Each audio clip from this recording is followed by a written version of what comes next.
This is your best friend Chris from the Play Comics Podcast, and you're listening to Is This Adulting on the Orbital Jigsaw Network.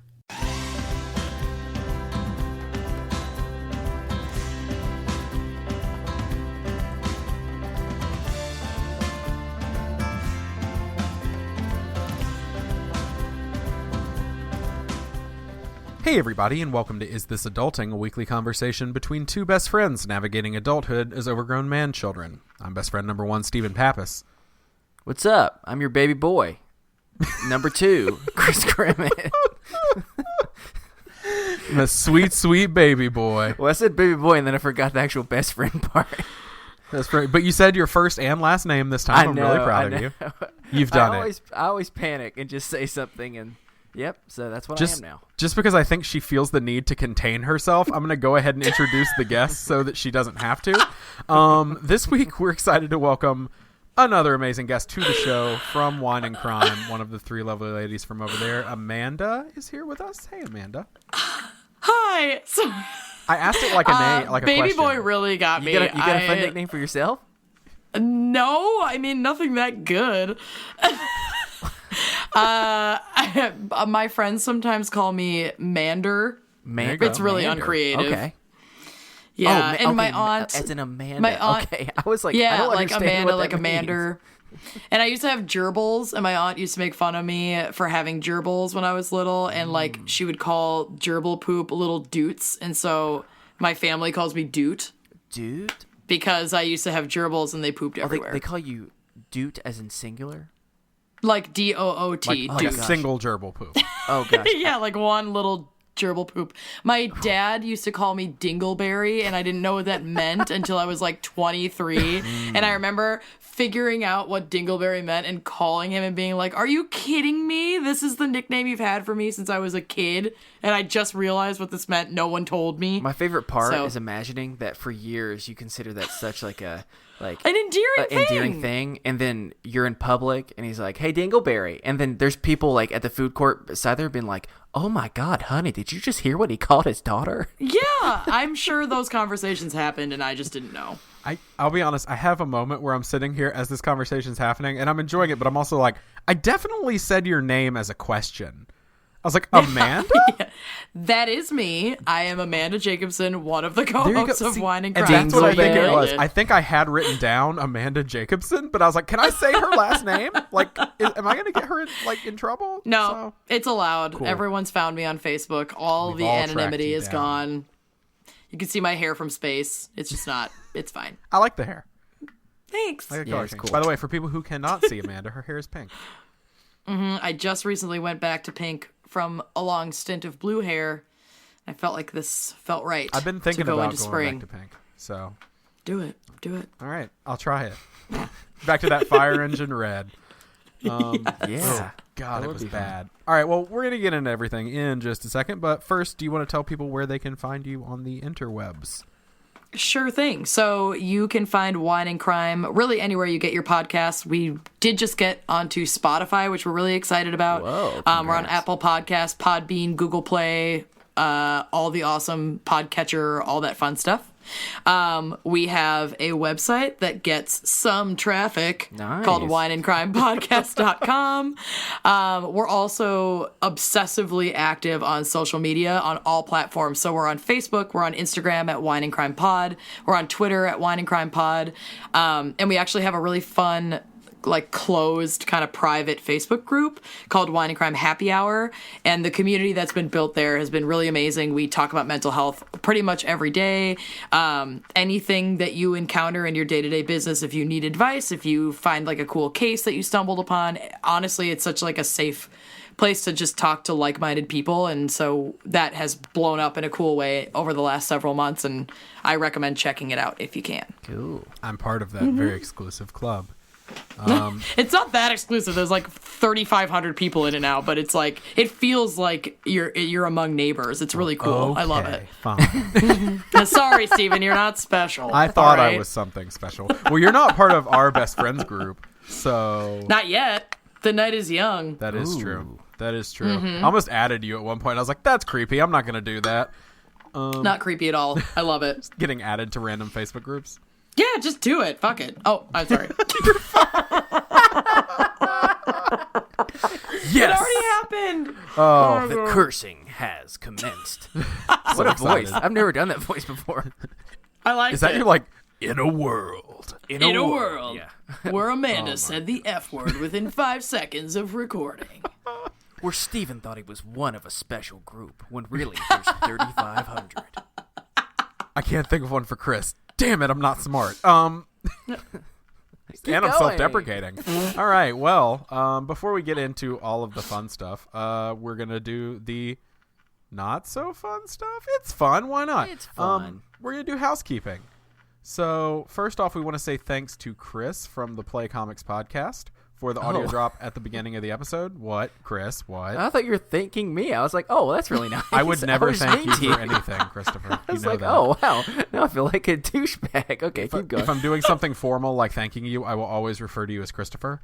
Or Yes. your baby boy. One of those. Or my baby boy. Yeah. My sweet, sweet quarantine boy. But We also want to say thanks to Nikki C for her new pledge on Patreon. Thank you, Nikki. We appreciate when y'all do that because, let's be honest, we're poor. So we love it. We love it so much. So thank you so much. You help us keep the lights on. We here at love the This Adulting support, HQ. not the lack of funds. Let that be clear. Yes, we do. We love the support, not the being poor. Sometimes I get tired of eating celery. Oh my God. Oh, so okay. Real quick before we end housekeeping, can I tell you something? yes. So I found out Katie. Can I just let you know I'm not super excited about a celery fact? As it I mean, seems. I'm not either, but I'm really curious. My it's a curiosity is celery winning. experience. Oh, God. Oh my God! How did you know my band from middle school? Celery experience. Hey everybody, we're the Celery Experience. You opened for That's Hawthorne amazing. Heights, didn't you? We're misunderstood. All right. No. So, okay.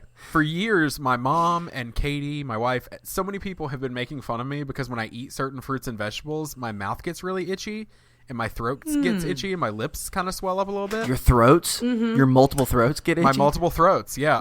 Don't you love when loved ones make fun of an allergy that you can't control? Yes. Isn't that sweet? It happens a lot. Well, they're always like, that's not an allergy. Like, no one's allergic to celery. I'm like, all right. And so, like, celery, apples, kiwi, anytime I eat almonds, cherries, a lot of, like, raw fruits and vegetables. But if I eat them cooked, it doesn't affect me. And so That's totally real. I found out it's called OAS. It's oral allergy syndrome. Autoerotic I was about to say, finish the rest of that would be syndrome. AO. Vegetable Stephen. No, that'd be syndrome. AE. Oh, God. Shh, shh, shh. I'm not good with letters. Letters are hard, y'all. Right? No, I found out it's called oral allergy syndrome, and it's like a real thing because I ate some celery the other day because I'm starting this diet, and I'm trying to lose like 60 pounds this year, and I was eating some celery, and all of a sudden, not only did my lips puff up and everything got itchy, but my eyes started to swell shut because I Ooh, touched that's my bad. eyes. And That is bad. yes, I'm done with the celery, I think. But I found out that's a real thing. But I thought that Chris would at least get a chuckle out of the image of me trying to eat healthy and all of a sudden swelling into a massive just blob of skin and flesh. This is why we always say on our show that exercise and getting healthy is far too dangerous than just accepting Exactly. your body that might not meet whatever societal standard it's supposed to. I caught a glimpse in the mirror, and let me just say, if I say the words sloth love chunk to you, that will define what I looked like. I very much look like Sloth from the Goonies. That is Wow. 100% untrue, but you know what? No, Go for it. is Ride the true. wave. I think that Sloth did love chunk. Anyway, finally, as always, we want to thank our sponsor Blueberry for the new segment in which one of us pitches the other a new podcast that they've been thinking about recently. This week, Chris has got an idea again because I'm not allowed to come up with ideas because his are all so brilliant. So tell me, Chris, what is your podcast Chris's idea? giggle is making me really nervous. It should. It really should. I'm ready. Let me be clear. One, you said that yours aren't good enough. Let's be very honest that these are not good. They just are very stupid puns. And with that, I have. I'll be honest with you. This is a long one, so I apologize in advance. But I found myself giggling the whole time I was typing it today at work, and everyone looked at me weird. So let's begin. Steven, are you ready for this? Well, it's not just for Steven. It's for you too, Amanda. Are you ready? I'm ready. I'm so excited. Chris, what is your podcast idea? Thank you. So the East Coast currently actually is under like an extreme cold front. I don't know if you're aware of this or not, Amanda, but it is throughout the entire East Coast, everyone has been having. Okay, Steven, you're doing quotations, but she lives in what? I live in Minnesota. Yeah. No. I'm not. Yeah. I'm not saying that. Cold for I'm just us. saying that, Tallahassee had ice for the first time since No, it's 1989 recently. So the Yeah, whole my pipe East Coast froze yesterday. is having an extreme cold front. All right. So it's been really cold. I've been inside, and I've been trying to look for some relief, and I came up with this really cool idea for a superhero who could save us all from the cold. This is his origin story. Oh, God. Okay. Danny was just an ordinary young man. He had a dead-end job, no prospects for advancing. When one night he was walking home late and stopped by to get a slushie from the convenience store. While in the parking lot, there was a large truck pulling in. The driver of that truck had fallen asleep at the wheel. Danny was trying to get out of the way. The truck spilled over, containing inside thousands of liters of grape slushy. The wall of slushy came crashing down on Danny like a huge wave, and he was carried off by the wave like a strong current, nearly freezing him to death, taking him all the way back into an alley behind the convenience store. There, a small elderly man named Jared witnessed all of this happening and quickly took Danny's frozen corpse to his nearby lab. Danny... When did Danny Hold die? on. Wait, hold on. Okay, keep going. What's your questions? He died? I didn't realize he died. This took a dark turn. Well, yeah, I guess corpse specifically is for dead bodies. Well, this is a very frozen, almost dead body. That's what do you call that? A body. Almost I don't know. frozen A body? dead body. A frozen body? Or just a Danny. partially He just took frozen Danny. body? It took Danny, the almost frozen kid, and Clinging to life. yes. Oh, that's better. At his nearby lab, Danny did not wake up for nearly 40 years. What? How is this possible, you're asking? Well, the elderly man was a scientist, and he was looking for people to experiment on. He was attempting to create new superheroes, all with different abilities, in order to form a crime-fighting team. The problem was that the drugs the scientist gave him were too strong, and Danny was the only one to survive due to being frozen. So now, it's 40 years in the future. I promise I'm almost done. Danny is an older man, finally thawed out. He's unaware of his powers. The only thing he knows is that his entire body remains icy cold at all times. And for some reason, how do I put this crassly? His nipples are very pointy and alert at all times because of the coldness. Like, it's weirdly prominent how alert his nipples are.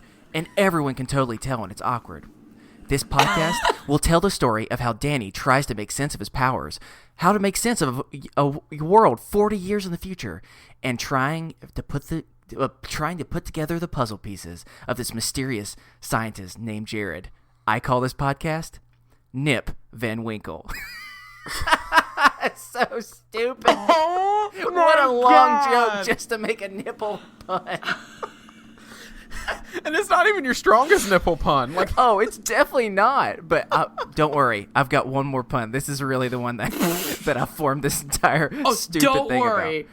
Oh, it's coming. There's more. Steven, let's get through this next part so I can tell you. all right, Chris. Well, of course, say I'll call it interesting. Sure, that's an interesting idea.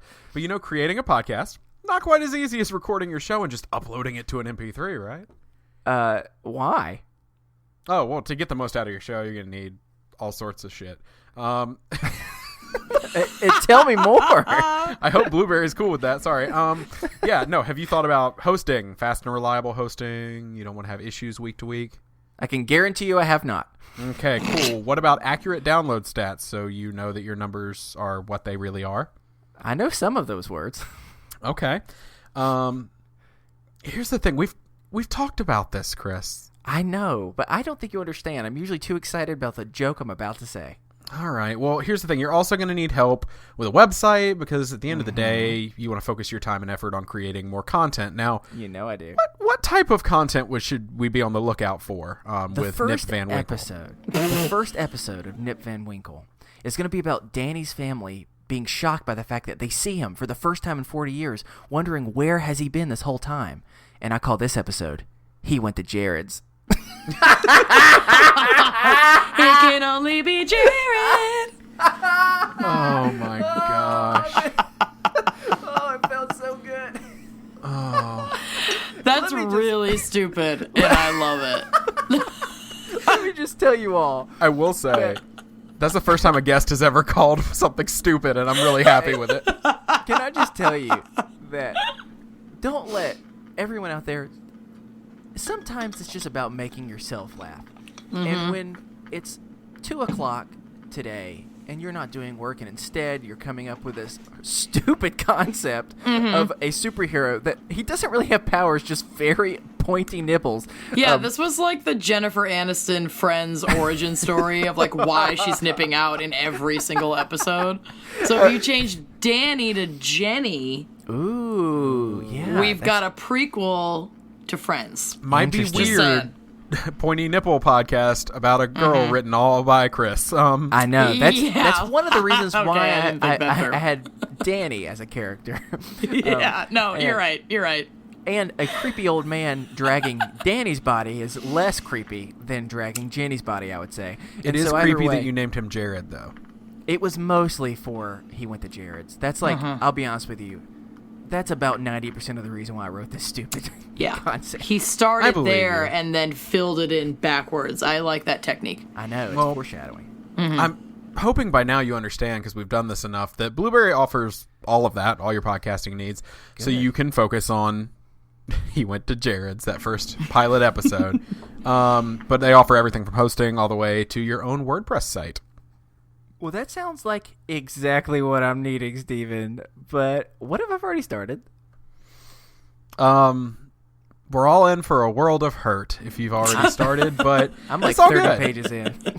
I mean, that's a long script. Damn. No, it doesn't matter whether you already have a podcast or this is your dream, which I think it is. It is. Blueberry It can is. help you, and you're going to get your first month free in the process. So head over to blueberry.com/BFF and get your first month free now.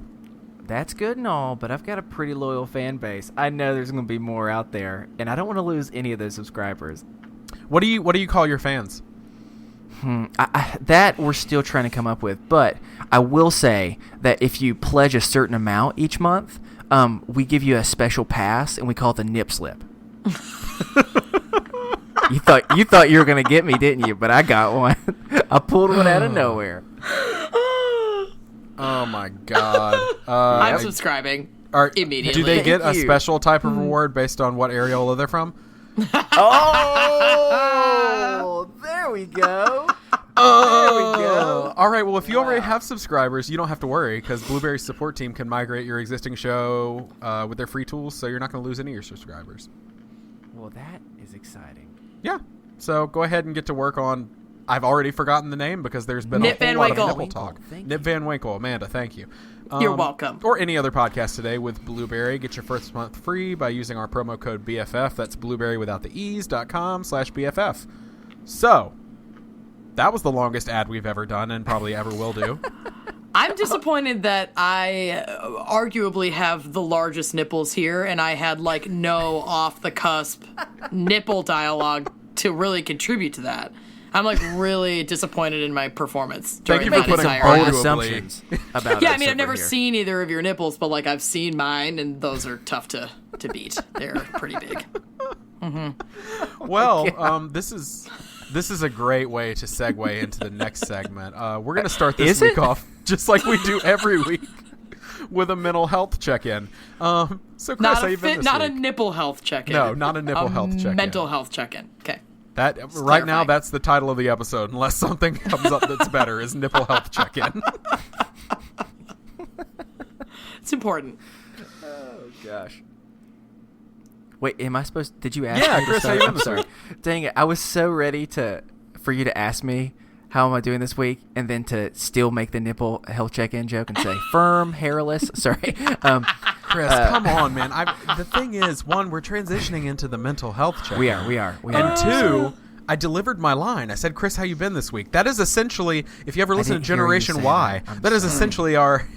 How you doing tonight, Justin? Like, that's our line, and you just killed it. Sorry. I was focusing on the joke. Well, how am I doing? Well, I'm a little disappointed because of me messing up that segment right there. But beside that, I would say that overall, I've had a really, I would say, healing week in some ways.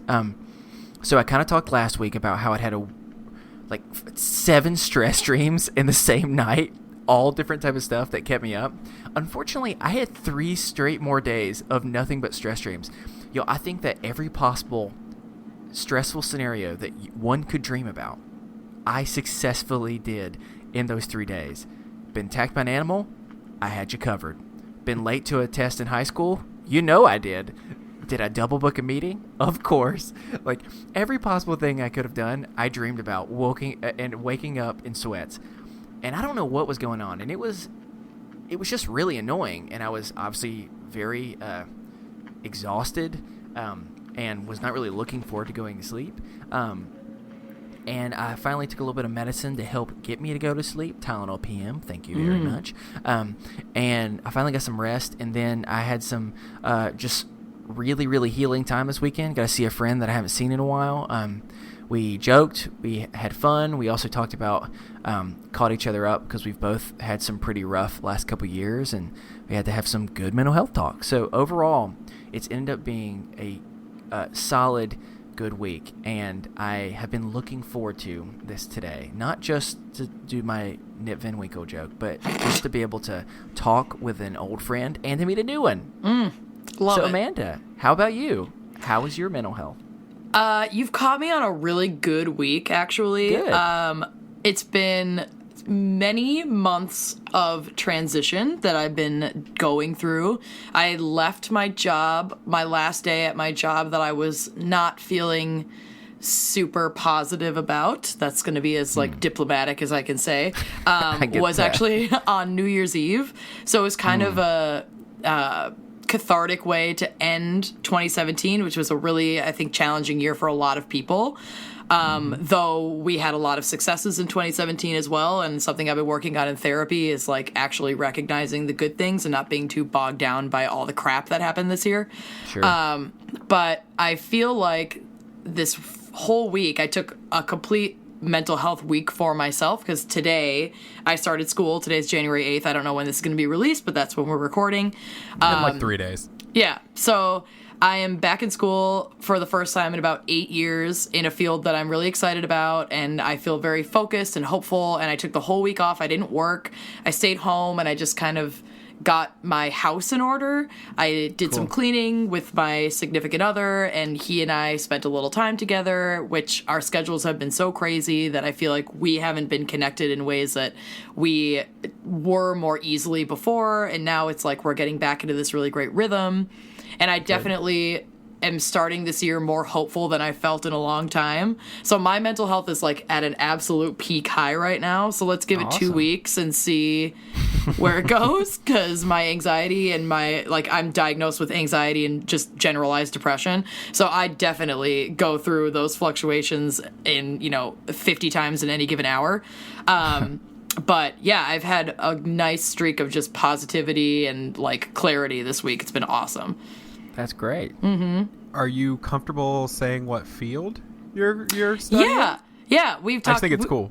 Yeah, we talked about this a little behind the scenes, but I am in school for addiction counseling, so I'm getting a 2-year certification in addiction counseling, and then also simultaneously completing my psychology undergrad, so I can go into a broader field of therapy.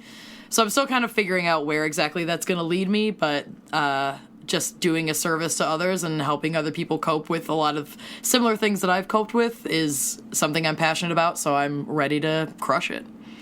Awesome. Bet you're gonna. That's great. I hope Steven. so. We'll check in every semester and see how it's going.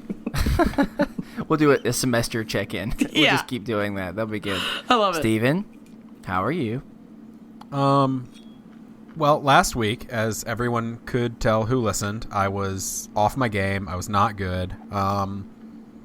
Being the first week since the year of my dad dying, that was rough, and Negativity Corner expanded into Shitty City.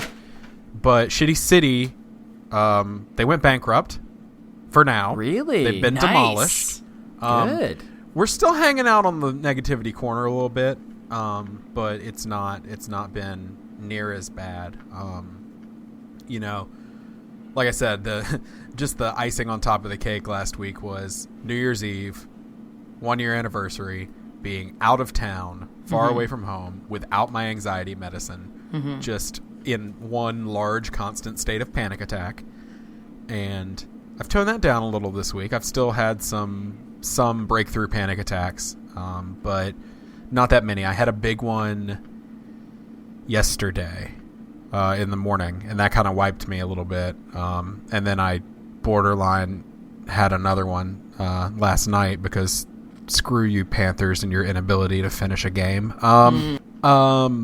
Yeah, I had a rough day yesterday, but most of the week was positive. I was fairly positive. Yesterday, I blew up. I just exploded. I think I've been kind of holding a lot of stuff in.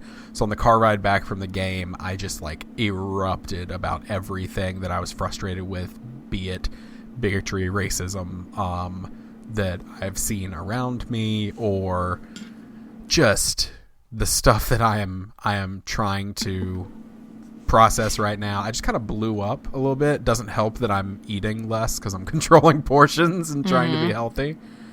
So I just had an explosion of just word vomit and anger and frustration in the car. I was yelling, not at my wife, but just near my wife. She was just kind of listening while I yelled all the way home. And then most of the evening I was just silent.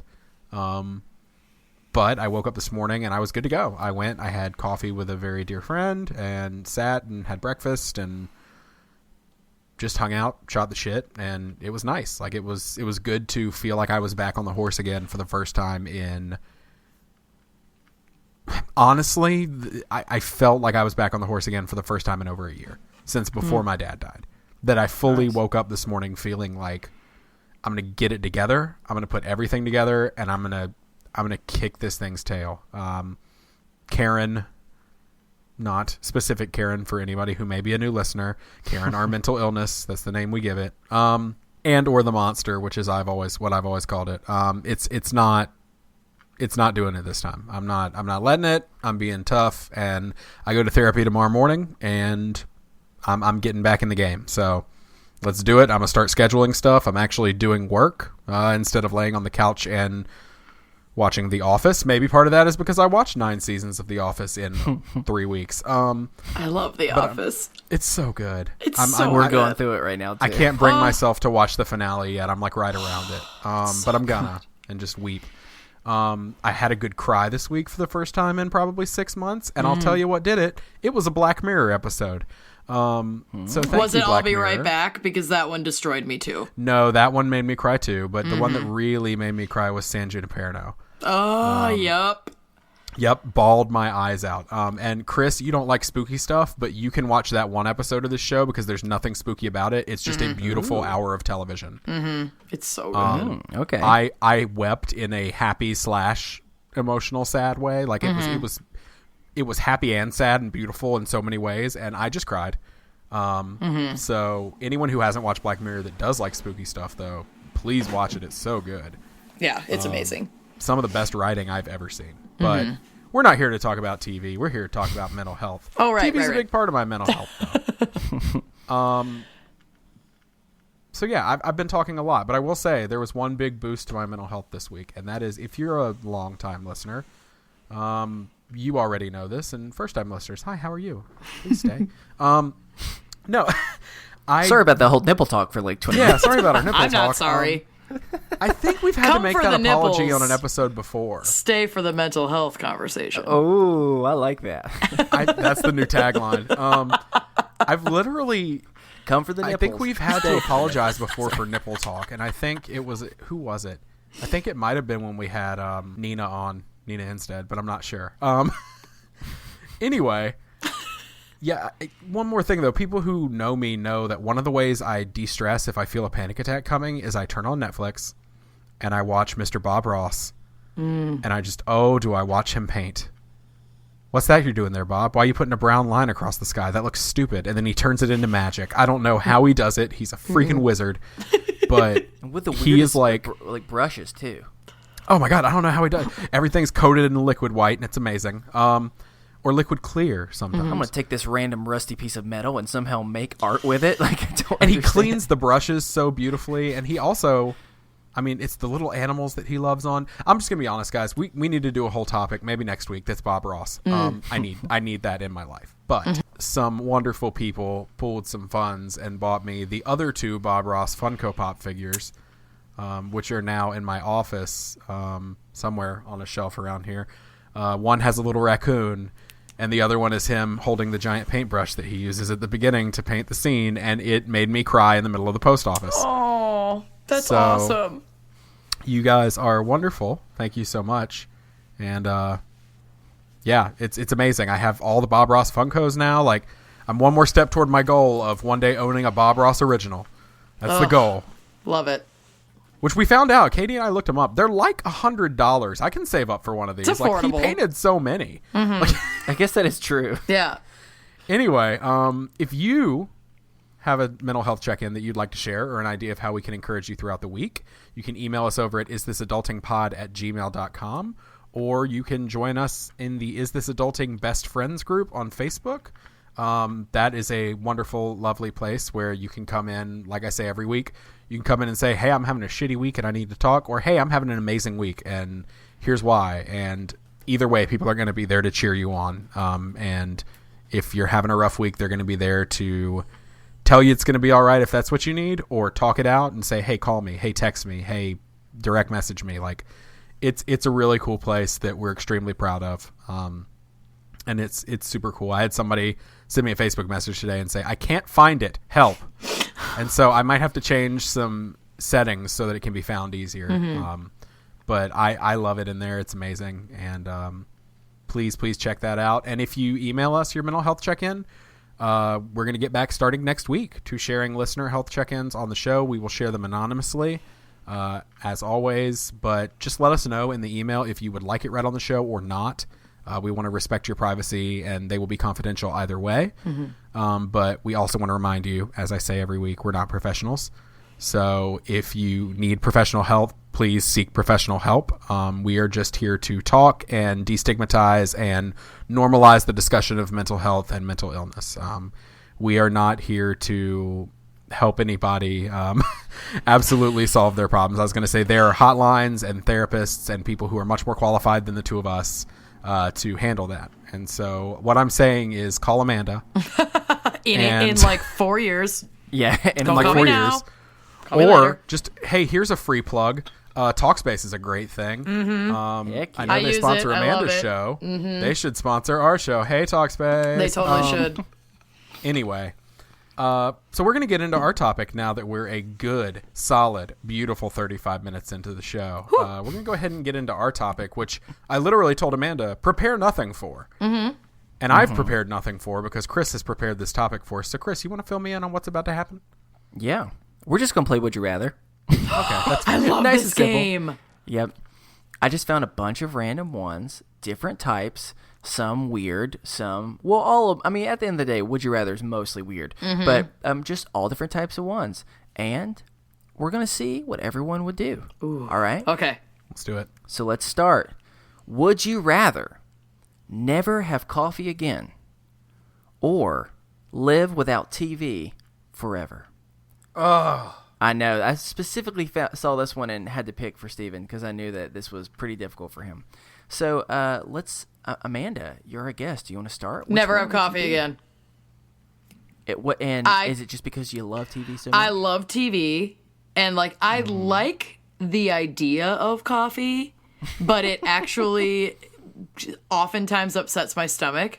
So I usually Yes. lean more toward like a Diet Coke or tea. So Thank you, Amanda. Yeah, Thank you. I could do without coffee for the rest of my life. I could not do without television. I Yeah. could not do it. I'm gonna give Steven more time to think because I'm in the exact same boat. So I love the smell of coffee. Me too. And I love what it's supposed to do for you. But I don't like the taste. And then when I put it in my tummy, it makes me feel really, really bad. It makes me need to poop immediately. Yeah, it just makes me a literal baby boy. But literally, I a good just coffee have a poop, diaper. guys. Come on. A good coffee poop's the best. Yeah, but I don't like the good, not so good coffee pain in my stomach right afterwards. So, and I'm just going to admit it. I'm obsessed with TV. I just love it so much. There's no way in a million years that I could go without it. Well, there's no And so replacement. I can replace coffee. I can't replace television. I can't do it. You mean with books? Books suck compared to gosh. TV. Screw Oh my books. gosh. Who reads? Okay. Maybe if someone takes the book, reads it out loud, and acts it for me, sure. In like whenever I would like to. high definition, 58 inches or so screen. Yeah, there we go. Then yes. Yeah. Yes. Books would be great. I'm glad we're in the same place. So, Steven, you have an actual internal debate here. So He looks like he's in curious. pain. I think this is a mean question. you look the way that we look when we drink coffee. Well, see, the thing is, I love TV, but I've also been to 3 different coffee shops today. Yeah. Just today. 2 within the first 5 hours of being awake. And the thing is, spoiler alert, everybody knows I haven't had caffeine in 2 years. So I drink like decaffeinated coffee. I don't know why I called it decaffeinated. It's fancy. Yeah, I drink decaf coffee, which most people hate, but I go to like local shops and make sure to get like the fancy decaf coffee because it still tastes great. I don't want to ruin your life, and I don't know why you haven't had caffeine in that long, but you should know that there is some caffeine still in decaf coffee. Yeah, no, I know. Okay, I know. like, oh it's my like God. No, I haven't had caffeine Your because heart I was condition. drinking 2 pots a day. Okay. And I was getting like, it made my anxiety worse. Oh, yeah. It for sure will do that. Yeah, so I have enough decaf that I get a little bit of a wake up from the caffeine, but not enough to like trigger my anxiety. Like I probably have no more caffeine in a day than you would get from a cup of like green tea or something. Perfect. So I love coffee, but I think I'm going to have to go with y'all. Really? And I'm going to have to say, yeah, I would, because I like hot tea a lot. So I could just like, I'd kill a good like ginger tea or like a rooibos and sit there and enjoy Black Mirror. Okay. And Good. And I could dream about coffee because Netflix just put an entire collection of comedians in cars getting coffee. I know. I've been watching it up too. on Netflix. Yeah, They it's did? fun to watch. Yeah, All right, It's I'm gonna all check of that it. out. Like pretty much, it's a lot. So it's good. it's Perfect. my favorite one. Barack Obama, like getting coffee with Jerry Seinfeld. Y'all, Love there are it. just so many. There's so many good ones in there. But it's all right, great. so now this is going to be a difficult one, and I think that it's going to be. I think all of us are going to really struggle with this. I have been thinking. I had a head start on this, and I still don't know what my answer is going to be. Uh-oh. Okay. This is: would you rather have a dog with a cat's personality or a cat with a dog's personality? Oh. This is Easy. very difficult. Okay, apparently it's easy for Steven. So, Steven, No, you can go easy. ahead. Cat with a dog's personality. Because here's the thing: I think cats are adorable. I think they're very cute and cuddly creatures, but they have scary claws and they're shitty. They got an attitude that I do not enjoy, which is why I don't want one. But if a dog had that attitude, I would hate that dog too. They're very cute, but at the same time, I'm just like I don't like the attitude, this holier than thou, uppity like cat attitude. And so if I could have the adorable cat. Dog. Oh my gosh. God, She's it's showing us her adorable. dog right now. All right, go away. Go away. Be gone. I think I'd go cat with a dog's personality because the thing about dogs that I love so much, yeah, they're cute, but it's that bond that I have not made with my dog because he's a jerk, but that I make with everyone else's dog. It's that bond. So it's that playfulness and that love to see you. So I'm gonna go cat with a dog's personality.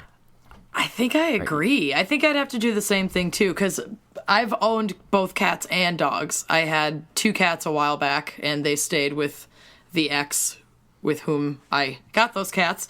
And now I have 2 dogs, and Yeah, it's their personalities make everything. Obviously, I think they're the two cutest creatures in the world, and they, like, just looking at them brings me joy, but it's being greeted by them when I come in the door. Like, nothing is ever as happy to see you as your dog when you come home from work or whatever.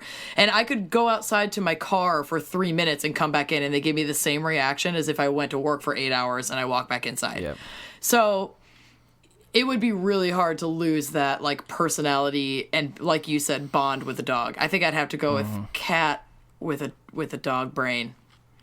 Dog brain personality. Well, the answer I want to give is to take the cartoon Cat Dog from many years ago and have that be my solution. Used to love since that I have cartoon. to answer no, this Cat was question, the worst, though. I know. Real but jerk. it still had dog. That's what's important. As a dog person, I went back and forth because I was like, what is it that I love about dogs? The problem is I love both their personalities and how freaking adorable they are. But there's also so do I, but here's this also struggle. I'm allergic to cats, like pretty hardcore allergic to cats. No. So this is a difficult situation. you got to get over that. And if I had to choose out of those, I would rather sneeze every day with a cat that still acted like a dog. And I would learn to find it more cute, even though I think cats are cute. That I'm just reluctantly going to have to go with that. But goodness gracious, it's even sad to think about. That's why I'm glad that this isn't real. We're going to keep going to the next one. We're all in completely agreement on different. things. I know. We've agreed on everything so far. This might change. I don't That won't know. last. This one is: would you rather smell like eggs whenever you burp, Oh, God. or have a green cloud appear whenever you fart? Would you like me to start? Follow up question. Okay. Define smell like eggs. Like rotten eggs? Like boiled eggs, Like scrambled or like a nice eggs like with grilled salsa. egg in the morning. Like like a nice huevos rancheros maybe. Like what are I we? mean, I'm assuming it's Like a the- sulfuric smell. Yeah, sulfuric, not the pleasant one. Okay. I would assume. All right, so I'm going to go and give you my answer. Without a doubt, I would do the green cloud appearing whenever I fart. And should I pick the burp? Yes, because I'm going to be real with y'all. Steven, I don't know if you know this or not. You may, if you recall, though, you may know this. I do not burp. Like, no joke, I probably burp once a year. Okay, I might be exaggerating a little bit, but like I would say like maybe once a month, maybe. Then wouldn't you exaggerating want to a lot, pick so. the egg burp since it's so infrequent? You would think so, but I don't think you understand. A green cloud appearing whenever you fart is freaking hilarious. That's true. I would feel like Dumbledore just wherever I'm going. Alakafar, poof, and I would just it'd be like Chris Angel. I could make myself an amazing. It would be a weird trick, but it would be awesome, and it would just be kind of hilarious. Okay. Because no one likes farting in an embarrassing setting, and you're trying to play it off, but then you have just a huge green cloud over you. It would be so obvious. I gotta go with it. You just gotta truly, if you're gonna fart in public, you might as well be proud. Go of big it, or go you know? home. Yep. So that's what I'm gonna go with. Amanda, what are you going with? I mean, I'm an infrequent burper, but I am a farter, you guys. Like, I am probably farting right now, and I say probably because I fart so much that it's like I could easily just not feel that I'm farting. That's how frequently I am farting. So I've been farting since '82. yeah, I feel like the novelty of the green cloud would wear off really fast. That's probably true. So I would have to go with the egg burp because I don't burp that often. And I feel like I could, if I really had to, feel a burp coming on and maybe excuse myself to go burp, but there's no stopping a fart from this girl. It's not possible. Okay. They're coming. They're coming I for think you. that's smart. Steven, smelling like eggs or pooting like Putin like I don't know. broccoli Putin clouds. like yeah. Clouds. Poot the magic dragon. That's what we'll say. I think I have to go with the eggs because It's the thing logical is, choice. I'm very much with Amanda in that I do burp frequently is the thing, but You fart more. oh dear God, I think I might have some sort of like lactose intolerance or gluten allergy that I'm just not paying attention to because the last like 6 months, it's like my body's just been like every 5 minutes, let's do this. Yeah. And so again, I do think the green cloud would be a little much, even though I'm not ashamed. It would just get kind of like I feel like I would never see anything. In my I'd just be car, hazy. I my would God, cause yeah. so many accidents because my car would be constantly full of like green smoke and I wouldn't be able to drive. It's not Right. safe for the community. I could see that. The only downfall of this choice is that every morning I take a handful of pills. What up, mental health? And when I take that handful of pills, I swallow it with a massive gulp of water. And what happens after that massive gulp of water You every burp. damn time? Burp. I burp. So every morning I'm starting my morning off a little painfully. But nasty. other than that, I don't burp very much. So Okay, I think that's it. I think that is the logical choice. The next one. Would you rather email an embarrassing email to literally everyone you know, or eat an entire stick of butter every day for a month? Every day for a month? The original one was eat an entire stick of butter, and I was like, that's stupid. You know what I'm saying? Like, that's so easy. I Yeah, see. I Yeah, need the I'd do butter that if it right was off just the bat. one. So if it now was I made it once. much harder. So, and this is not like, I tried to convince myself, because originally I don't get as embarrassed as easily. So my thought was like, I don't have no shame. Like, I mean, whatever, you can send an email out. But this is, I'm going to add the caveat that you would honestly be embarrassed Right. by whatever came out. Now, I know that we all just we've been talking about nipples and farting, and so it seems like we're not going to be embarrassed, but sure, there's something out there that might embarrass us. So what would you do? That is so hard because I feel like as a type 1 diabetic, I cannot eat a stick of butter a day and like not die. But, and like you, Chris, it's so hard for me to get embarrassed. I have no filter and I feel like I lack that part of my brain. But like you said, if it's guaranteed to really embarrass you, it's like, I know. I think I'd pick the email because I feel like I could overcome the social repercussions and maybe some of the hit to my mental health, but the hit to my physical health for eating a stick of butter a day would be so much harder to reverse that it's like I'm only picking the lesser of two evils at this point. Yep, this is a hard one. That's such a hard question. Right. Steven, do you need time to think? Give me that butter.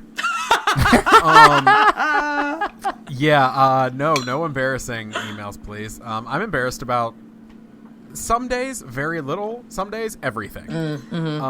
So the anxiety would literally kill me and do just as much physical damage as Eating the butter butter probably would. But at least Plus, there's with my some family pleasure with the genetics- butter. Yeah, exactly. And with my family genetics, like, I mean, we're not the most heart healthy in our genes. Yeah. So I mean, like, the butter, it's gonna happen one way or another. I might as well enjoy a month of the butter goodness. So I'm gonna go with that. Oh, Well, for me, I'm going to say bring on the biscuits. And I'm going to eat the butter as well. Wow. And the real reason Well, why... now you're just making it worse if you add biscuits. I mean, I know. The real thing is biscuits are so good. I very rarely get embarrassed. But the fact is, I hate that feeling so bad when I do that it just is making me feel anxious thinking about it. And so I would rather... Now, this is saying something. I'd rather work out every day. I'd rather work out. Chris, that's every day taking it too after far. Yeah, no. After eating the butter, than having to deal with one moment where not only is it embarrassing, but every person I know knows whatever this embarrassing thing is. And so I'd have to go with the butter. I so don't want to work out that the thought that I could work out to offset the effects of the butter didn't even cross my mind. Like, I didn't even think that could be a solution to the butter thing. And I still won't. Yeah. That's more I got points you. for the email. The fact that I would have to work out. I think that's a fair point. So now, this one I don't know the answer to this one either. This is a really good one. Would you rather speak every language, or would you rather have the ability to speak to all animals? Oh, I've heard this one before. Actually, I think I know. It's good, but I think I know, actually. Yeah. I think I'd have to go with speak every language. Just because I already speak to all animals, and I don't really give a shit if they can talk back to me. Because I can read how much they love me talking to them just in their body language. So, and also, I mean that is kind of true. I do talk to all animals. Like, there are squirrels on the street, and I talk to them because I'm an insane person. But I have never been multilingual. I know a little bit of Spanish in like a very unuseful capacity of like how to yell back at someone who's yelling at you while they're working in a kitchen, because I've worked in restaurants my whole life. So I've always wanted to learn more languages, but never felt like I had the... Callie, quit scratching yourself. The like mental... No, say it to her. Say it into her language. Oh, yeah, I just with the eyes. Yeah, we're just staring at each other now. I've never been great at learning new languages or retaining that information. That's not an area of like my intelligence where I really feel like I excel. Granted, I've never been, immersed in a culture where I had to learn another language. It's never been something that I've done. But I think I would go with every language, every human language. Yep. Steven? As much as it would be cool to be like a dog parcel tongue and be able to like communicate with my dog that way, I want to know all the human languages, because I can speak a relative amount of Spanish, enough that I understand what people are saying to me, and I can read it, but I have trouble writing or saying it back. So I have trouble going from English to Spanish, but Spanish to English I can grasp pretty well. And then I know like this much Swahili, enough for conversational moments when I was in Africa. So it's like, I would love to learn Swahili. I would love to learn Spanish and be able to speak fluently no matter where I went. Now, granted, a lot of those things are going to require me to get on a plane, so I'll probably never use it. But I'll Skype them. No, I just think it'd be cool to be able to speak every language. Look, y'all are giving great answers. But the fact is, you are forgetting the most obvious point why selecting speaking all the languages is better than speaking the animals. And it's, think of what your conversations would likely be. Hello, dog. How are you doing? Poop. Yeah, that's true. Food. Hello, squirrel. Tree. Nut. That's. It would be one word conversations. Yeah. You would immediately pick that and go, well, damn, that was a waste of a pick. It would just be. I mean, then you would go to a cat and go, cat, hello, how are you doing? hate And the you. cat would say, nope. Bye, Felicia, and would just like walk away. And you'd realize, well, there was no reason for me to do this. what a waste. So that's the real reason why. All the reasons you gave, but also because it would be kind of a waste in the end. All right. Speaking of weird speeches, I like this one. Would you rather eat only roadkill for the rest of your life, or have everyone else in the world sound like Gilbert Gottfried? Oh, really? Oh, oh. Each thing I think of is worse than the other one. Oh, I'll go and tell you right now. It's very simple. I'm going to eat me some possum casserole because I could never, ever know that there's more than one voice out there like Gilbert Gottfried. Amanda looks so disturbed. I mean, I think I have to go with roadkill too, because I'm thinking about like moments of intimacy with my partner as Gilbert Gottfried, and I can't. Hey, sweetheart. I would never. Come give me a smooch, Amanda. No, I'd never climax again, and that's not worth. That's not worth it. I'm eating roadkill. Sorry, the rest of it's too important. You can call me No! Nip Van Winkle.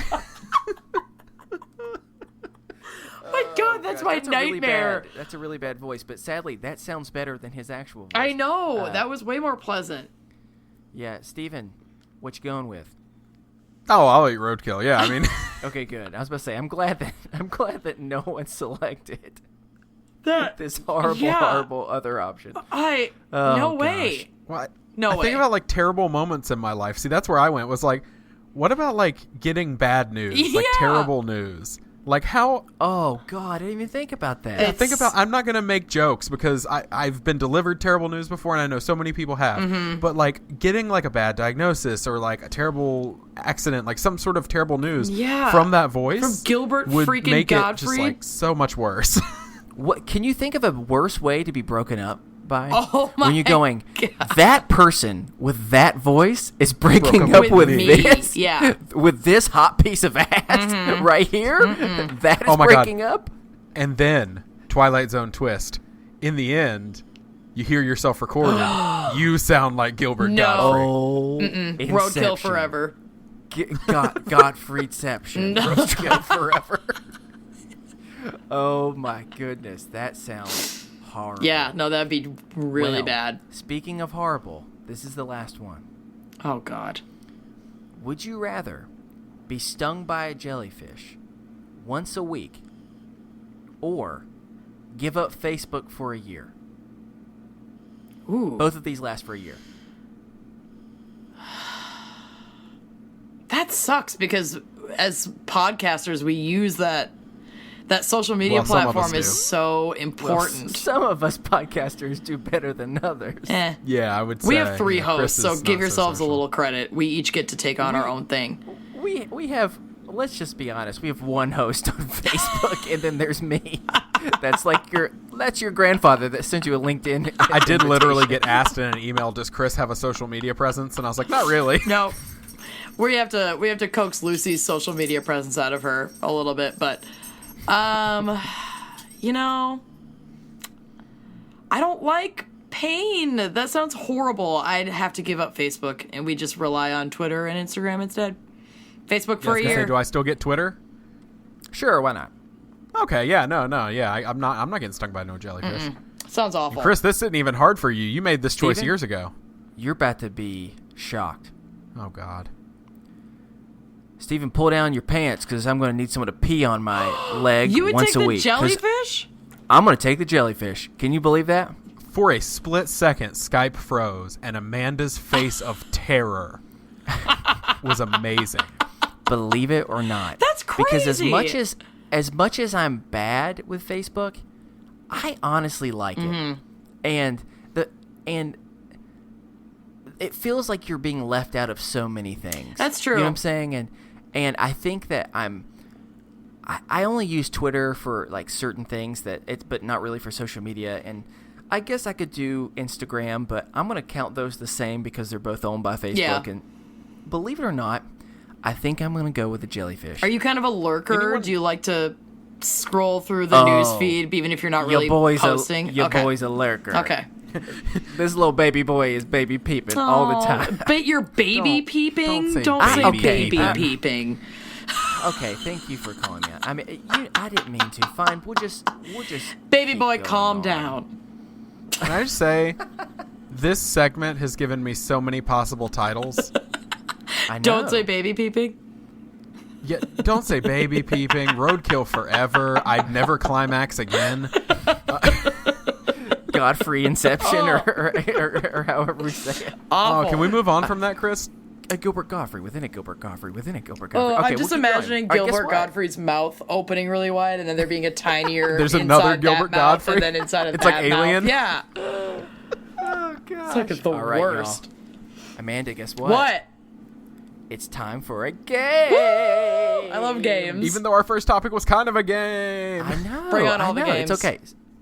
All right, so this is a game we've only played once. Okay. And I call this game Lost in Translation. Actually, you're the first guest that's ever played this game. Okay. So That is true. congratulations. I'm nervous. So this is what I do. I take lyrics from a very popular song throughout time, and then I put them through Google Translate like 95 times, and then translate them back into English, and I observe the very interesting story that has been weaved for me. Amazing. And so now what I'm going to do is I'm going to read just a random line from that, and then I'm going to give you 3 options. Okay. And both of you have to try and select what song it's actually from. Okay. What we're gonna buzz. This is you're gonna have we're a buzzer. buzzing. Yeah, I decided that's what we're gonna do. Okay. So we're gonna do a buzzer, and the buzzer is going to be What should it be? Should it be Gilbert Gottfried's voice, or should it be something else? No. Okay, what should it be? How about this? Why don't we do Mariah Carey's vocal run? Yeah, I like that. Is that a good buzzer? That was better than Mariah Carey's vocal run in the last few years. All right, I need to hear both of your Mariah Carey runs real fast, because you're gonna have to buzz, or I'm not gonna call on you. I have such Steven, a you first. deep voice. It's like. Yeah, my Mariah Carey. It's like Tarzan. vocal See, my head run wants to just go like. It's like monkey that's sounds. Ooh, that's nice. That's nice. I'll take it. Can I just do the? Can I, instead of doing Mariah Carey's vocal thing, can I do the intro from Prince's Kiss and just go? That was fun. Nope. But if I have to do the I wanna Mariah hear Carey the vocal Mariah run, you Carey have to do vocal it. run. All right. So and this is what we'll do. So the person who I select, you get a guess, and I'm gonna. This is how we're gonna do it. You get 2 points if you get it right. Okay. If the person misses, the other person gets a chance. So they get, it's 50-50. So they get 1 point. Okay. Make sense? Mm-hmm. Okay. Cool. So with this, we're gonna keep it. We're gonna start with the very beginning, and the line is this: "Go to our race, in the race." It is "Go to our race, in the race." It is either A, "Lose Yourself" by Eminem, B, "Eye of the Tiger" by Survivor, or C, "Let's Go to the Mall" by Robin Sparkles from How I Met Your Mother. You can go. Who's gonna buzz? Go to our race. In the race. Oh, we did it at the same time. Holy crap! And y'all did different octaves. Oh my gosh, it was like freaking. Shoot. Why did I go with the high Do we one? have to because I am physically incapable of the high one. I'm going to give. I'm going to give our guest. Sucker! I'm probably gonna get it wrong, but the only thing that makes it's okay. sense to me, and maybe that's the wrong way to approach this because it's nonsense, but I'm gonna say "Eye of the Tiger." Amanda, you are correct. Yes! Well done. Yes! 2 points. That's what I was gonna say. I just All right, threw my so pen with across that- the room. So I'm going to read you just a little bit more of Of that translation. Good. So, this is the cat's eyes. This game is fun. Go to our race, in the race, and be the last survivor. Day in the night, and we'll all see those tigers' eyes. That's so bad. So just a beautiful way of breaking that one down. And congratulations. With that, it's 2 points to 0. Steven, don't worry, you can come back. And this next line, it is something else. So just be prepared. Okay. This next line is, "I will not stop before they are in their inflatable clothes." Yes! So one more time, it's, "I will not stop before they are in their inflatable clothes." Yes! So is it A, "Yeah" by Usher, B, "Blessed Be Your Name," the popular Christian praise and worship song from the 1990s, or C, 500 Miles by the Proclaimers? Steven? Yeah, by Usher. It is. I won't stop till I get them in their birthday suit. Oh yeah! I really wanted. You earned that. I really wanted to try and trick you with that. With "Blessed Be Your Name." I that was so absurd to me that I was like, it has to be that because you can't stop laughing. You earned that. You earned those points. I was gonna guess done. 500 Immediately thought of the miles or lyric. whatever that. So here we go. Okay.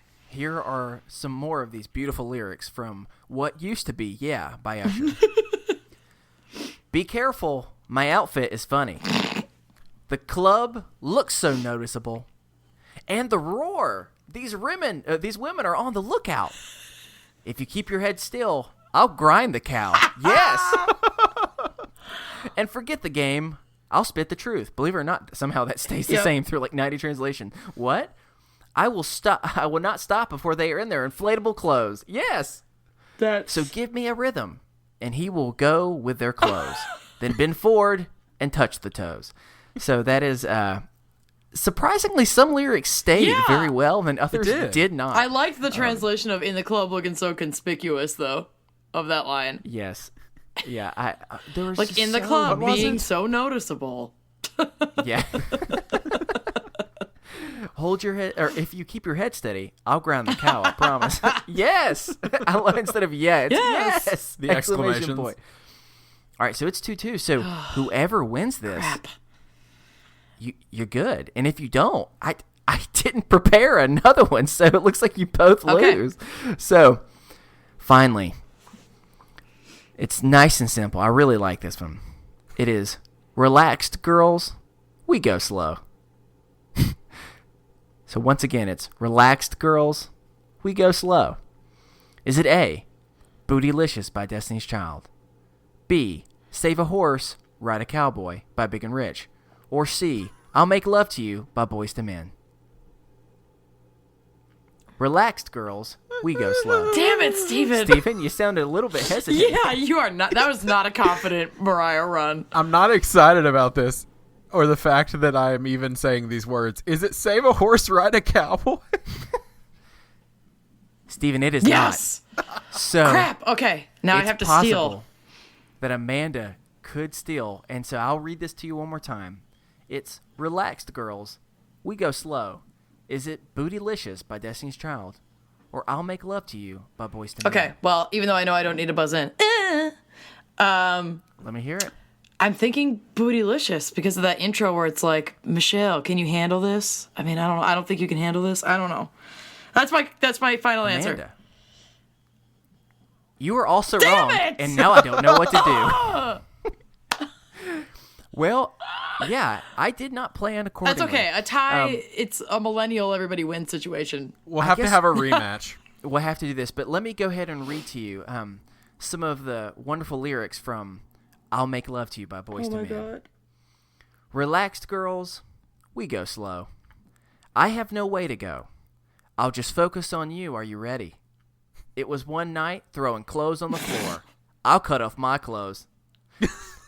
I like this line in particular. I planned for you, with you.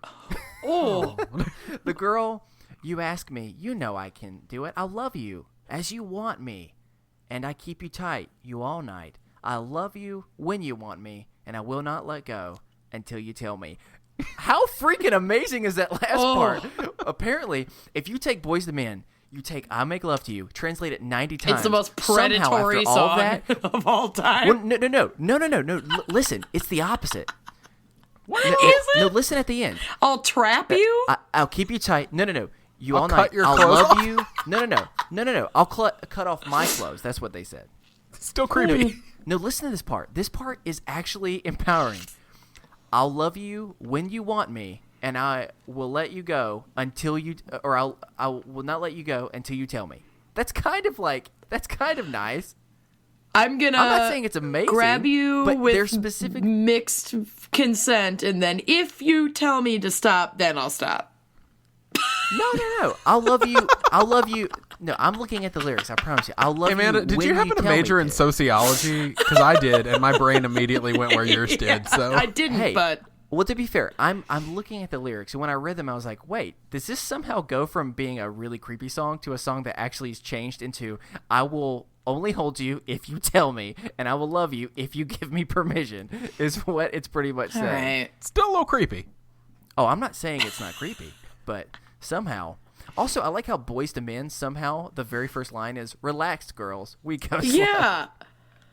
It's What because line is that from? It's pretty much saying, relax, girl, I'll go slow, is what it's saying. And somehow that changed. But with that, I don't even know what to do. We've never had a tie before. Was so, there I a mean, prize? Yes. Yeah. There I was? guess. I don't know. There's never a prize. Chris just likes to watch me lose. Pride. I'm sorry, Chris. Pride. Now there's going to be a rematch. Self-empowerment. at some Yeah. point. That game was Unless amazing. Amanda's already just like, this is terrible and I hate them so much. Shut up. All right. All right. Amanda. Well, I congratulations. want to be back to play that game You again. played this game. Yeah, that was amazing. I'm going to play that like next family Christmas. I want to play that game. It's quite fun. All right, Steven, Oh what's next? Next is Amanda's topic. Ooh. Amanda, would you like to share with the lovely listeners as well as with Chris, who I think I told? Also, What do you am wanna I talk am I about? lovely? Apparently not. You're No. lovely. The lovely listeners and You're Chris. both lovely. Thank you. I picked a topic that I feel I have been very much in the mindset of over the last year. The quarter life crisis. And just how that affects your social life, your career, your relationships. It just kind of seeps into everything. So that is my topic. Before we get started, midlife crisis has always been a term. I feel like quarter life crisis is a more recent thing that people talk about. Has it always been a term, or did it come from that John Mayer song in which he says quarter life crisis? I think it's because that was like 2003. Neither of those things may be accurate. I feel like it has not always been a term, but I don't think John Mayer coined it. I don't know. I don't want to give him that much credit. I can't even remember what John Mayer song it is. I just know he says it. I feel like Oh, yeah, he did say I just feel like the quarter life crisis, and maybe this is a skewed view because I am not middle-aged, but our generation is, I think, getting started in, and quote unquote, getting started in life in the way that's expected of us so much later now because of how much the economy has changed and how, how hard it is to afford college and how hard it is to get out of debt and how hard it is to get a house and all of these things that are supposed to generationally add up to make you an adult and to make you a complete person. So many people are not anywhere near that point at the ages of 25, 30 years old. I'm not. I've been renting an apartment for 10 years. I'm just going back to school. I'm just figuring out what I want for my career goals. I have no idea if or when I want to have children. I'm not in a rush to get married. My grandmother brings that up every single time I see her, but she's literally 100, so it's not her fault. But I think it's really, really hard, and it is scary to look at all the life you've lived and to feel like you can't parlay any of that into college credit. You know what I mean? I'm 30 and I've dealt with a lot of life, but I'm still at the bottom of the barrel on the educational hierarchy, and I still need to go through all of those steps to get to where I want to be. And by the time I'm going to be there, I'll be minimum 35. And then at what point am I supposed to want to have a family? And at what point am I supposed to buy a home? And it's this is the dumb crap that keeps me up at night, where it's okay, if I don't have that stuff now, does that mean I'm never going to have it? And if I never have it, is that okay? Does it matter? I don't know what having a retirement looks like. I have a tiny bit in savings, and I think that that's amazing, but it's not anywhere near a down payment on a home or any of that crap that I'm expected to have at the age of 30. It's a frustrating spot to be in. Yep. Steven, do you want to share something? You have a look on your face. Oh, no, I just happened to look up quarter life crisis and look up information. Was it John Mayer? Oh, really? So it was not John Mayer. The quarter life crisis was first explored in the 1967 film The Graduate. Oh, okay. Which is one of the first film depictions of the issues. And then there's a million different movies afterwards. And they said the most notable two songs that talk about quarter life crisis are Why Georgia by John Mayer and Landslide by Fleetwood Mac. Oh. So, yeah. Chris, do you want to go or you want me to go? Or I can go, yeah. Well, it's interesting because I think that as a person, really think all three of us have experienced this quarter life crisis. And that's kind of one of the reasons why I've been on this crazy journey that I've been on, where I went to undergrad thinking I was going to actually have a career in what I majored in, and then that didn't happen. And then I took a year to figure things out, and so I went to grad school to do a career in that, and then that didn't happen. And then I did another job trying to escape the really hurtful job that I was in. And then that one was just as hurtful, and I left that career, and I've jumped around, and I feel like this stereotypical, the 20-year-old that, you'll hear adults being like, they've changed majors 43 times. They don't care they don't know what they want to do in life.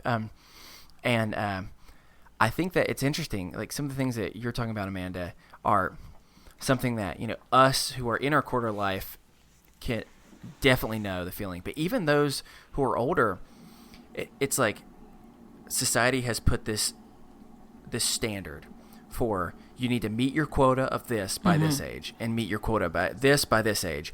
And so no matter where you are on that timeline, because we're all held to the same standard, we all are panicking and start having crises about this, you know? And it just starts, and what you said is totally right. Like, I mean, I think even at the heart of what this show is, the question of, is this adulting, comes at a place to where there's a lot of things that I like to do, and there's a lot of ways that I act that have told me that this is not how I'm supposed to act, and this is not what I'm supposed to like at the age that I currently am. So I must be a failure, and I must be much farther down from where I'm supposed to be. And so that means you're supposed to panic, and that means you're supposed to get your shit together, or everyone will see you as a failure for the rest of your life. And that I think stress is starting young and younger too. Yes. That's what's frustrating to watch. Like because I volunteer with teens in my spare time, and like that's where my passion is. That's what I do. And all the time it's, I gotta do this, I gotta do this, I gotta do this, I gotta do this, and it's jobs and it's school. And we had that, but the things I'm seeing from teens now is way worse than anything stress-wise that I dealt with in high school.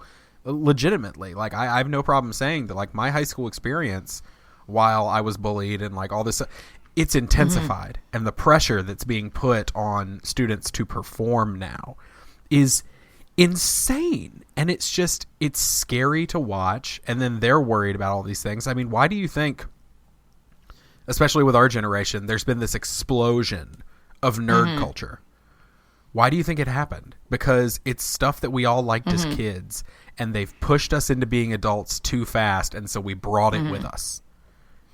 Or they push this idea of what adult is supposed to look like. Right. That's what I mean. Yeah. I mean, but I think it's really both. I think it's like they've pushed us into to just acting a certain way, but they've also pushed us into thinking there's only one way you're supposed to act. And I feel like, and that is that all of these thoughts and all of these struggles with going through whatever a quarter life crisis is, it certainly gives me a lot of anxiety and makes me self-conscious about the choices that I've made that have gotten me to like the chair that I'm sitting in right now. But at the same time, I can't imagine my life any other way. And I will maybe run into or reconnect with friends from high school who did follow a quote unquote more traditional path of graduating high school, going to college. They met their spouse, they graduated college, they got a job, they immediately got married, they had kids, and now they're 30 and they have 3 children and a house in the suburbs. And it's very much like that cookie cutter life plan falling into place. And that feels so foreign to me and so different from where I think I would even choose to be right now. Like it's a weird balance because it gives me some anxiety and it gives some like pangs to my confidence, but I also feel like I am unique in how I've turned out, and that going into the field I'm going into later in life is going to give me a better perspective, and it might benefit me in the long run, even if I feel like I'm getting a late start. So that's such a weird line to toe, because I do feel proud of the accomplishments that I have leading up to this point, but they're so unconventional by, society's standard of what those accomplishments should be. Because I'm not engaged, I don't have any children, I am like the financially stable member of my household, like more so. We're both working, but I make more money in our household and pay more of the bills. And it's like, it's a very non-traditional partnership that I have in my house, but I'm happy with it. Yeah. I can't see my life in any other way, but it's annoying that there are still like things out there that I feel like are consistently reminding me like, oh, you did it wrong. This isn't where you're supposed to be right now. Yeah. Right. And I feel like, not to branch off and leave Chris behind in the conversation for a second, but I know when we were talking back and forth, we both have very similar things that launched us into this mode of, okay, I'm dealing with this idea of who am I happy, what am I doing, where have my decisions led me. And we both, are members of a club that's not a fun one to be a member of, but we both had the same thing happen that kind of launched us toward that. Do you want to talk about that? Are you comfortable? I'm totally talking about comfortable that? talking about that. So yeah, one of the things that kind of bonded Steven and I is Steven lost his dad last year, right on New Year's Eve, right? Or New Year's Day. Right. And New Year's Eve. About 4 years ago, I lost my dad like 5 days before Christmas. So it's right around the holidays. My niece was born literally 2 days after my dad died. It was his first grandchild who he didn't get to meet. And around the same time, the guy I was with broke up with me over the phone because he said I was too needy. And I was like, oh, I'm sorry, my dad just died. I guess that makes me needy. And it was... it was a weird thing because it definitely, I was very, very close with my dad. Still am, I like to say, because I still talk to him frequently and do all the like weird coping things that people do when they lose a loved one that everyone else thinks you're a freak for. But then you meet that person who totally gets it and is like, oh yeah, I talk to ghosts too. Hooray. But it definitely threw me off my axis in a big way. I had experienced loss of close friends before, and like a grandparent, but nobody as influential in my life as my dad, and nobody who has left such a substantial hole. Like, I can't go to a wedding and not lose it for at least a minute over, you know, someone getting the opportunity to be walked down the aisle by their father, because I'll never have that. Yeah. I will never have the pleasure of seeing my dad interact with my kids. My dad isn't going to see me graduate from college. He never got to see that because I didn't finish while he was alive. And it's like, those moments are really, really, really hard. And I don't see that getting better, which sucks. It's like every milestone that you hit has a little bit of bitterness on the back of your tongue because it's like, oh, this is so great. Crap, this person's not here for me to share it with, and I know that they'd be so proud of me, and that's really, really tough. But you start, your timeline is really weird. Like, everything is before and after, and the way that this influences you, it seeps into everything. You know, when I went to buy a car for the first time, I was like, okay, what kind of questions would Dad get mad at me if I didn't ask? You know, it's like there's that little voice in your head that's like, okay, they are still here in some way to remind you what you're supposed to be doing. But it's really strange because I think that measurement of time has been one of the weirdest things for me because it's been 4 years and it feels like I've lived 4 lifetimes in that time. And it also feels like no time at all has passed. And I remember, I mean, I can't speak to your experience, but I remember the first year for me going by like that. And all of a sudden, the year had come around, and I was like, I can't believe it's been a whole year since I talked to my dad. Like, how is that possible? And then every year it gets a little bit easier, and you grieve in a different way. And I feel like now my whole family's gotten to a point where we do have our sad moments, but it's more of a celebration when we're together, and we don't shy away from talking about him. And my friends have been really great. They don't shy away from talking about him. Or, you know, oh, I thought about your dad the other day. I thought of this thing that I think he would think was really funny, blah, blah, blah. I think for a little bit of time, some people didn't know how to treat me or what to say to me. And it weirdly, like, kind of weeded out some of my friends who it's like, once again, it's like that before and after. Before, I had a lot of trivial relationships, and after, it was just like, I'm too tired. Like, I just don't have the time to continue to cultivate these relationships that really have not been supportive on either side. I'm responsible for some of that, too. And you learn to let a lot of things go. But yeah, I mean, you see life in a totally different way after you have gone through something like that. That's just the reality of it, no matter how you unpack it. Yeah. And I mean, that's what launched me into what I did now. I mean, I was miserable where I was before this. I've been miserable at so many jobs. Since I graduated college, I have held 6 or 7 jobs. And it has always been, 4 of them have had the term intern attached to the back end of them. And so I did that. I was an intern at a corporate place. I was an intern at a nonprofit. I worked at a grocery store. I mean, I did a whole lot of things that didn't fulfill me in any way. I just kept saying, I need to do something that I care about. I need to do something that I care about. And I remember leaving that job for my own mental health's sake. Actually, about a month before my dad died, I left the job. And I was looking for another job just like it. Because that's what you did. And I needed a job, and I needed to do things. And my dad kept telling me that entire month before he died, he just kept telling me, I don't care what you do. I just want you to be happy. As long as you're happy. As long as you're happy. And when he died, I decided I stopped looking. And the initial stopping of looking was, I don't have time. I've got to go through, the process that everybody has to go through right away. I've got to go through arrangements and blah, blah, blah, blah, blah. But 4 or 5 weeks in, I realized I'm not going back. I'm not doing this anymore. And I'm not feeling the way I felt, because for me, the crux of that quarter life concern has been this year. But the moment that I still think was the worst was at his memorial. Every person that told me the same thing, and I've said this on the show before, I think. Maybe I haven't. Every single person that said the sentence to me, he was always so proud of you. My response to them was to shake their hand and look them dead in the eye and said, yeah, well, he shouldn't have been. And just be a complete jerk. And they'd walk away not knowing what to say.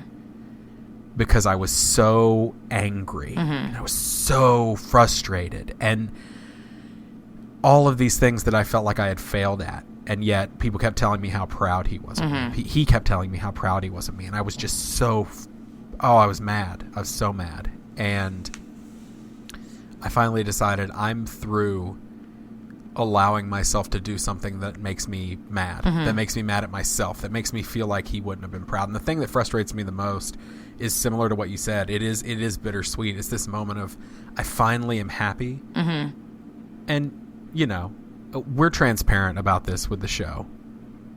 We make a few $100 on Patreon. Like, we're not, this is not my job, but it is. I dedicate 40 to 60 hours a week to working on the show and social media and our friends group. And this is my job. I have 2 part-time jobs on the side, and another contract job that I do on the side too whenever I can. And that's how I make the minuscule amount of money that I make to get by. My wife carries everything, as far as the mortgage and the car payment and all that and the groceries. And I use that money to pay the bills or fix the car or whatever we need. And so really to pay for medications and therapy, a lot of it.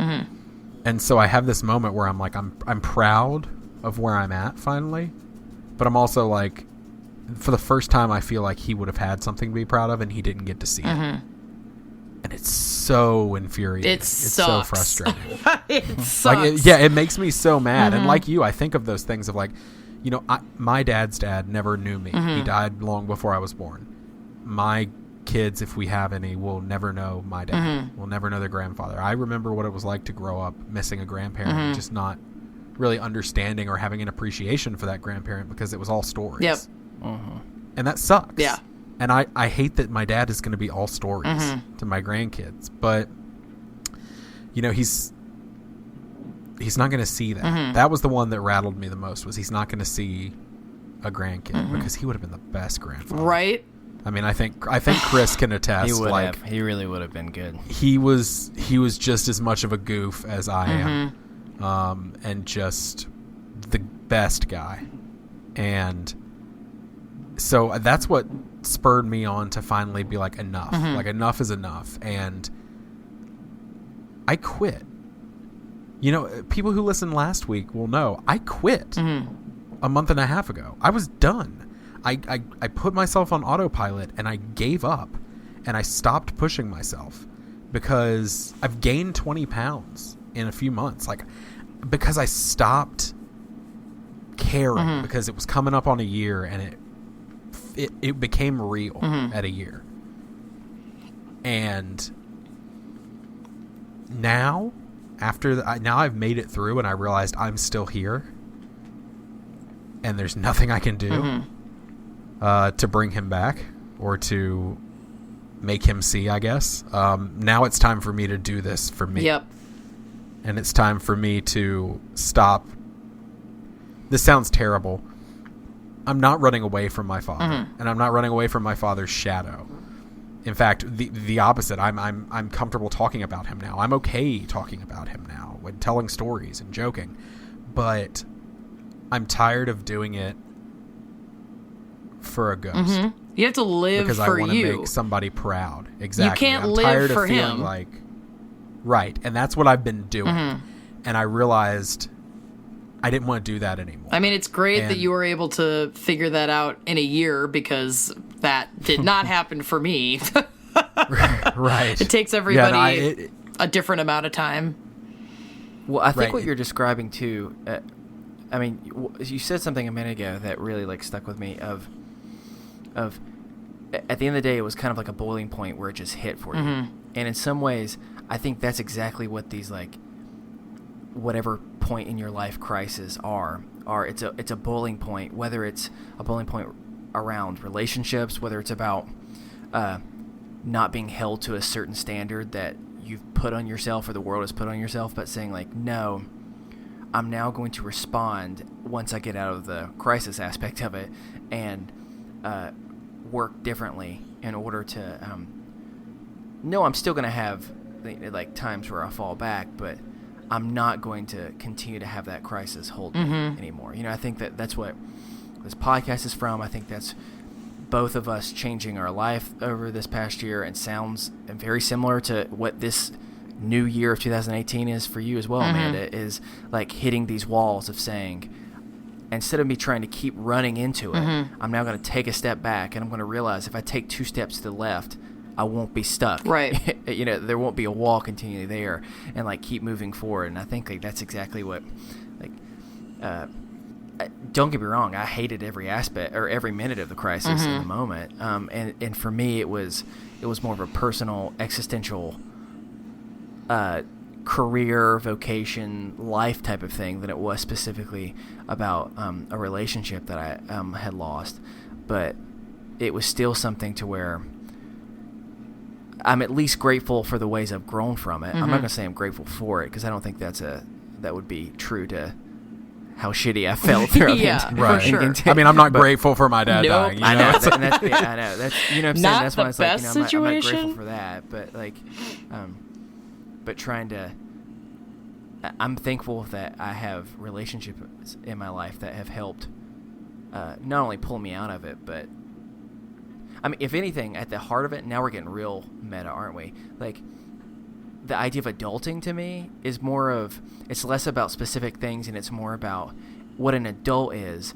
It's this common shared experience of being able to exist, struggle, and learn how to deal with shit. You know what I'm saying? Like I think at the heart of it, like, that's what the core of adulting is, and everyone embodies that in very different ways. Some embody it with video games, some embody it by watching, as Josh does, Real Housewives. Some people embody it by making stupid Rip Van Winkle nipple-based humor, whatever it might be. I think like that's the shared essence of what adulting is. Yeah, it's almost like an its core, you know? attitude more than, Oh, you yeah. know, it's, I like that. you can't always control what happens to you. A lot of the time you can't control what happens to you.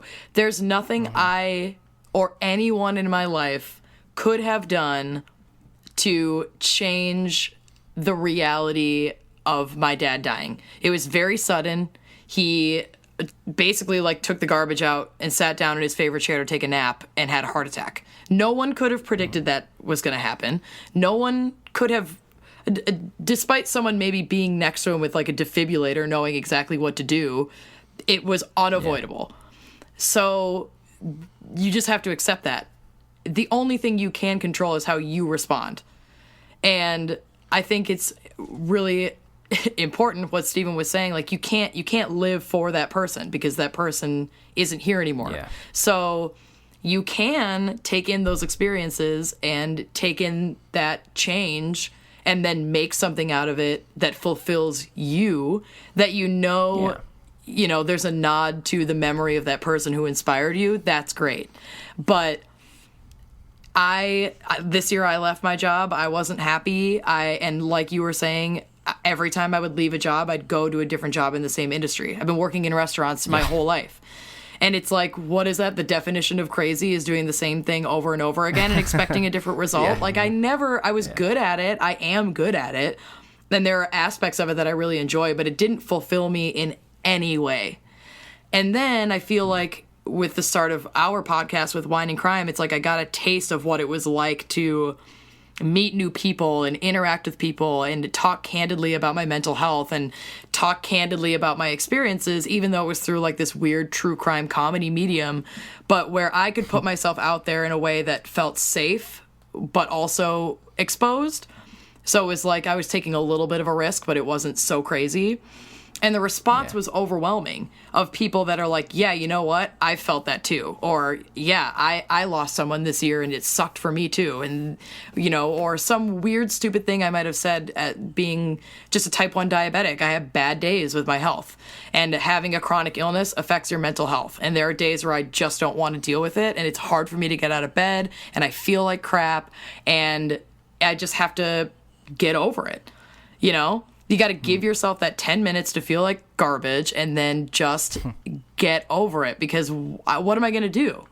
I have to either live my life and go about my day and try to make the best of it, or pretend that none of it is happening and get sicker and be worse off than I am, you know? So, but it's adulting is like making those decisions 500 times a day.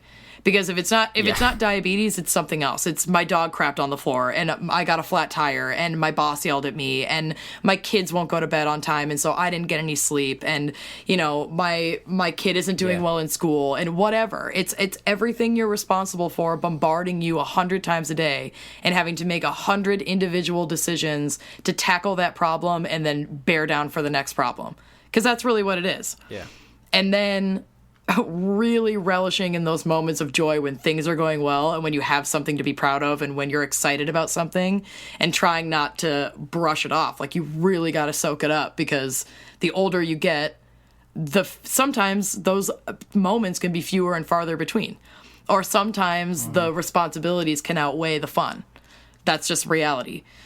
But yeah, I think that can be a hard pill to swallow, and I think adulthood in a lot of ways is a folly, and you're just faking it and until you have a win, and then you're like, oh, okay, I can do this. Look at us. We just got freaking deep, y'all.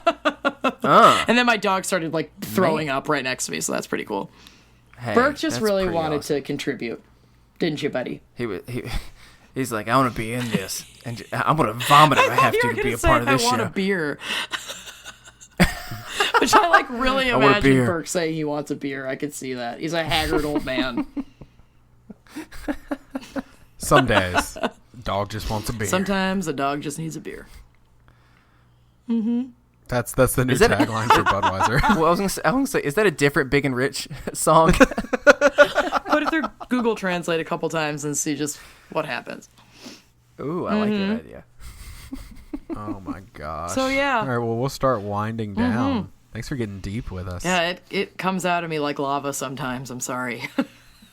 No, that's amazing. Okay. That's what this is about. This is about talking like that and breaking the stigma and being like, you know what, we're not going to let this own us and control us. That's why, I mean, a lot of people, and I on some level I respect this, because Chris and I are very specific personalities, but I've seen people who have checked into the podcast, seen what we do, and been like, oh, it's a comedy show, not for me.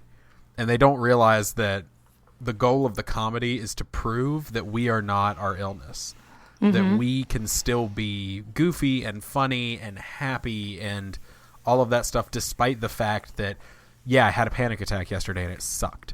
Or, yeah, you know, sometimes I need to compulsively clean and straighten things or else I will have a panic attack. Like, it's just like, it's about kind of, in a way, like you said, relishing in that joy that this show can bring me. And the people who have kind of stuck around, I think, have understood, like, because I think some people probably see it's about breaking stigma, and then they hear us and they're like, I don't get it. But this is really that's how we do it, is by normalizing it, and that it's Yeah. by joking around about nipples and then later on having the conversation that we just had.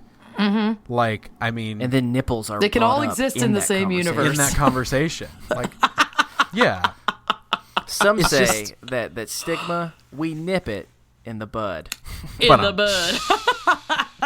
Oh my Oh, god. I love it. All right. I well, love that. If you'd like to send us a topic for discussion or a mental health check-in, or you have anything else on your mind, again, I will No remind nipple you health we are check-ins, just no mental. nipple health check-ins. You can send those to me at my personal account. Photos for reference are helpful. Just kidding. I did not just ask your listeners for nudes. That's not a thing that I did. No, So, please don't. Don't worry about it. Please I don't. didn't. It didn't happen.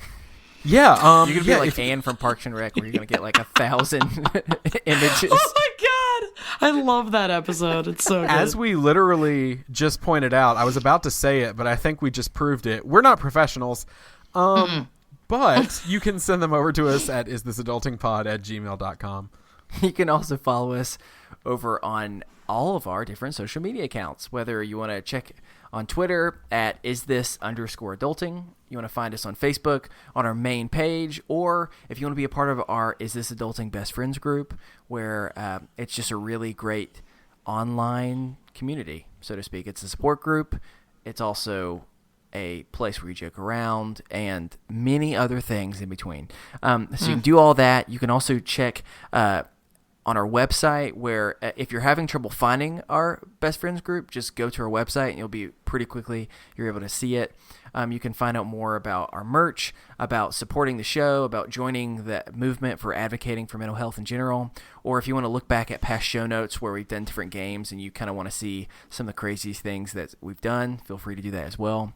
And finally, if you can help spread the word, because at the end of the day, the only way you spread the word for a podcast is by not just subscribing, but actually going, providing a rating and a review, and just being able to share a little bit about, especially since some people are going to think this is a mental health podcast, and then the very first thing they're going to hear is a long story about Nip Van Winkle. And so being able to explain, I promise you there's more to it than just nipple-based humor, that would be great. So please, if you can, just it takes less than a minute to, provide a rating and a review. We would really appreciate that.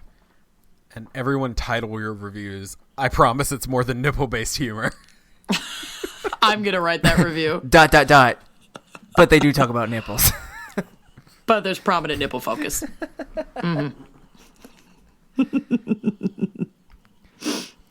Stephen is looking far off into the distance, and so I guess maybe I should finish Literally this just by like saying, having an exchange with my wife silently.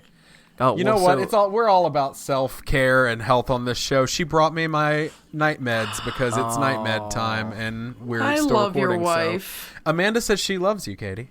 We should have a fun. She's song. waving silently. Night meds. Night meds. Working on my night meds. Yeah. Oh, I like that. That's a better way of doing it. My night meds mine sounded more like a scary song. Yeah, I thought you were saying nightmares for a second. Nightmares. Oh my gosh, that And I sounds was like, horrible. "Ugh, Chris, God. All right, Steven. For are you anyone gonna- who was listening, that was some okay, good editing is ASMR important. water pouring Ooh. during that. We just went way off track. Sorry. Love it. Gotta hope so. Anyway, we're more than nipple-based humor. We are actually, in fact, so much more than nipple-based humor that we're a part of the Orbital Jigsaw Podcast Network. You can find our show as well as others at orbitaljigsaw.com. You can also find our merch at orbitaljigsaw.com/store. We are almost entirely listener-supported. So if you like what you hear, please consider clicking the Support the Show tab on our website, isthisadultingpod.com. We have tons of cool rewards, exclusive content, and much, much more. Coloring pages. I'll color you a page. I swear, I say it all the time. I am behind on the coloring pages. But I'm working on it. I've got a lot going on. But I promise the coloring pages are coming. And, yeah, just all sorts of rewards for your support on Patreon, so please consider doing that there. We would like to thank the collection for the use of our theme music, The Borrowers, off their album Ars Moriendi. And, Amanda, thank you so much for coming on the show. Thank you so much for having me. It was amazing, and I hope that I get to come back sometime. Yeah, well, we need a rematch. Okay, good. We got to have a always rematch. be so. our dingleberry. Oh no. Chris, I was either like, okay, that's either going to land or he's going to make her cry on our show. I meant that. No, that's endearing. perfect. Well, I would have said doot, but that's not easy to pronounce. Doots is much easier than doot. Yeah. No, dude. Yeah. Yeah. Do. My family's Well, weird. and I considered saying baby girl, but then I was like, wait, now then I'm just creepy. You know what I'm saying? I was like, trying to have Yeah, like, oh, fun, yeah. like, oh, we're kind of the same. Nope, that's just That's that it's okay, weird. baby boy. That's okay. It's okay when she says it. All right. Well, with that, that's going to do it for us here on Is This Adulting this week. I've been your best friend, Steven. I've been your best friend, Chris. And I've been your best friend, Amanda. And remember, kids, be happy, stay healthy, and go hug someone. Because you never know. They may be related to Gilbert Gottfried. Oh. And good Lord, do they need some love right now. Oh, but it's so true. I mean, think about holidays. Like, Come here, niece. It's Give me mistletoe the time. love. with, All right, with with those that- wonderful things, y'all have Walking a good week. in a winter wonderland. All right, goodbye. I don't know